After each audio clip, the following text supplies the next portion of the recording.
Today I got a little bit of different content here. I've got an 05 Ford GT that I have in here for a client. We actually had it for a little while now. I want to kind of go over what all we've done to the car and a couple issues that we saw that might be beneficial for other owners out there to know about. So this car is a 05 with 400 miles on it. This car was bought brand new. I think it was bought in Scottsdale, Arizona, and it's never been titled. And the car pretty much sat in a barn for its whole life. Last time the car ran was back in 2013, and then it sat after that. So client called us up and said, hey, I got this car, it doesn't run. Can you guys go through it and get it back up to shape? I said, sure, we'll do that. So first off, the fuel was the main issue. We had to pull the fuel tank, drain the gas out, clean all the lines, and clean the fuel tank out. And then go through, do all the fluids, get everything just up to standard where it should be. But we got it running and noticed that we had some problems with the gauges. And if you know about the Ford GTs, they're really known for the gauges to go out.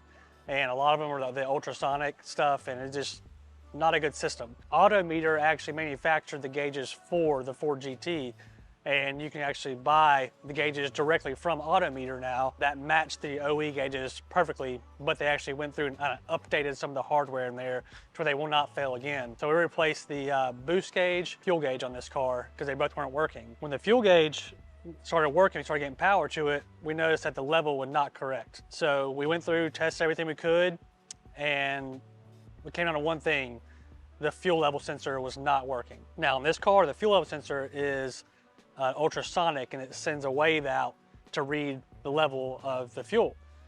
Well, from Ford, you have to buy the fuel tank in order to get that sensor. Well, for one, the fuel tanks are expensive. Two, they're almost impossible to find. Parts for these cars are basically non-existent now, which is something that I wasn't aware of because I don't have a lot of experience with these cars until this one. Search and search and search, cannot find a fuel tank anywhere. So we said, okay, well, let's find a sensor. Try to cross anything over. The sensor was only used in this car. There's nothing else that uses that sensor. Could not find it anywhere. Can't buy it from Ford.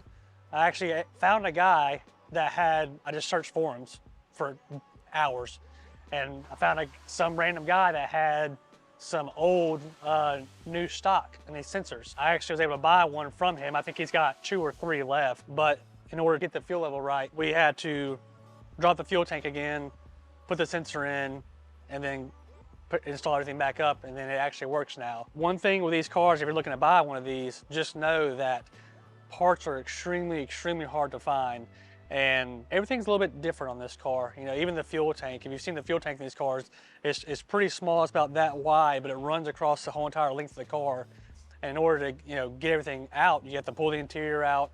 You have to take all the plumbing for the coolant system that runs along there. You have to disconnect the fuel lines, clutch line, a whole bunch of stuff to get the fuel tank out. So it's a bit of a job. We end up putting new fuel pumps in this car, new fuel sensor, level sensor in this car, and now it's everything's working as it should, and it's ready to hopefully be driven now.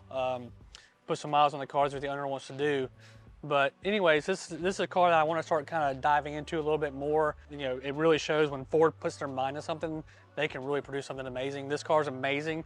It's older now, but the power is still there. I mean, it's not going to blow your mind fast like a 720S or something like that, but the power delivery is amazing. The car runs great, but I'm ready to kind of dive into these and figure out these nuances and ways to service these cars and repair these cars, without having the availability of parts, which is kind of similar to older Ferraris, kind of the same thing. So if you guys have any questions or have a Ford GT, please feel free to reach out to me. I want to really start learning this platform and start offering these services to a larger clientele. Thank you guys for watching. Please like, subscribe.